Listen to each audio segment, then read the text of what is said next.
Welcome back, my movie lovers, to another Zedrick the Critic review. I'm Alec Perez. It has been quite some time, and you guys are probably guessing, where have you been all this time? Well, I decided to take a break. I got a new job, had to take a break off reviewing movies. Not a whole lot of movies were coming out recently, but I want to talk about a specific movie that just came out yesterday. So the video that I am going to be releasing right now is going to be a week beforehand. So if you guys want a lot of the information of like the box office and the achievements, do search online. This is just footage of what I've seen from opening day yesterday. But today, I want to talk about the Quiet Place prequel, Day 1. Now, before we begin, be sure to like this video, subscribe to the channel, and link the bell to get notified about every ranking of Zedrick the Critic's reviews. So today, I want to talk about the prequel to A Quiet Place, Day 1. This movie was so very interesting to watch, and you get to see where these monsters come from and how they lurk into the city of New York City. You get to see new characters, new stories, and what these characters are trying to do by living the life of John Kransinski's world of A Quiet Place. Now, before we begin into the story of the movie, let's talk about the achievement this movie made. So I have this at an 84% fresh critics review with a 73% audience score. As this came out yesterday, I have a 53 million plus opening on its first day. I watched it with my family and it was very unique, and I want to talk a lot about it, but let's continue with the story here. So the story takes place in the city of New York. We are introduced with some characters. Sam, portrayed by Lupita Nyong'o. She is in a mental health facility, and her mentor slash nurse, Ruben, portrayed by Alex Wolff, helps her out with what she is dealing with. Now, her character is diagnosed with cancer, so she takes treatments and can't live life as long as she really thinks. One day, they took her and a group of people to a puppet show, and they look like flurks of a volcano flying down disrupted the city of New York. She and her nurse Ruben had to evacuate the bus they were in and to find shelter. Things started to go very strange as these monsters that we've seen in A Quiet Place, we all know, that are attracted to sound, talking voices, or really anything in particular. They have to live their quiet life as much as possible to not get killed. She lost her nurse, went to go turn off a generator, and a rip sound happened between him and he got killed. So she's on her own and tries to find open pizza parlor. In the movie, she did not want to go out to the puppet show as long as she got pizza for dinner. She went to go on an adventure with her beloved cat to set out and find the nearest pizza to get a pizza. And she runs into a British man by the name of Eric, portrayed by Joseph Quinn.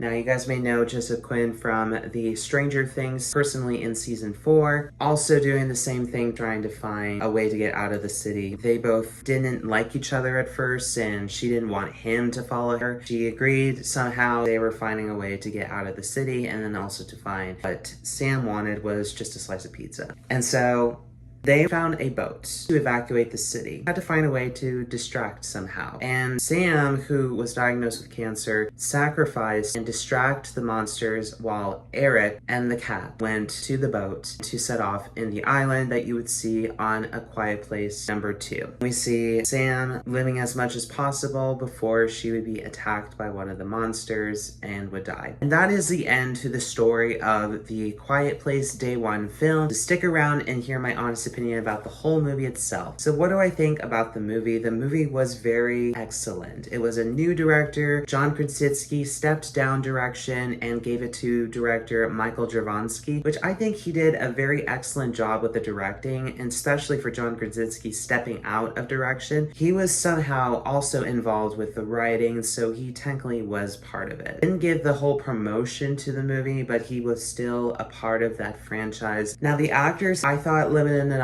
did a very excellent performance of portraying somebody who was mentally sick and also was dying from cancer. And then you have college mate Eric, Joseph Quinn's character, who gives a very great performance, and I think this is technically his first big movie. It was very exciting, and that's what triggered me to watch the movie. I at first did not want to watch it. There was nobody interested in the movie, but I saw his character and I was like, okay, this is cool. And I really liked him in Stranger Things. So for this, I think being his first big movie, I think he did a very great job in it. His first lead role. I recently heard that he was cast as Johnny Storm in the new Fantastic Four. So the movie, all of it is really good. They didn't destroy the sequel. So it's kind of a cool movie to watch if you want to watch it in timeline order. The Day One film, The Quiet Place, and Quiet Place 2. All of it is really, really good. And I think everybody is going to love this movie. But I think I captured everything, everybody. It's great to be back. I do apologize if I have not been keeping up with any recent reviews, but I am going to be trying my best to get back into this routine. But if you guys really like this video, I appreciate if you gave this video a like and be sure to subscribe to my channel. And with that being said, everybody, thank you again so very much for watching this Quiet Place Day 1 review, and I hope you guys have a wonderful rest of your day.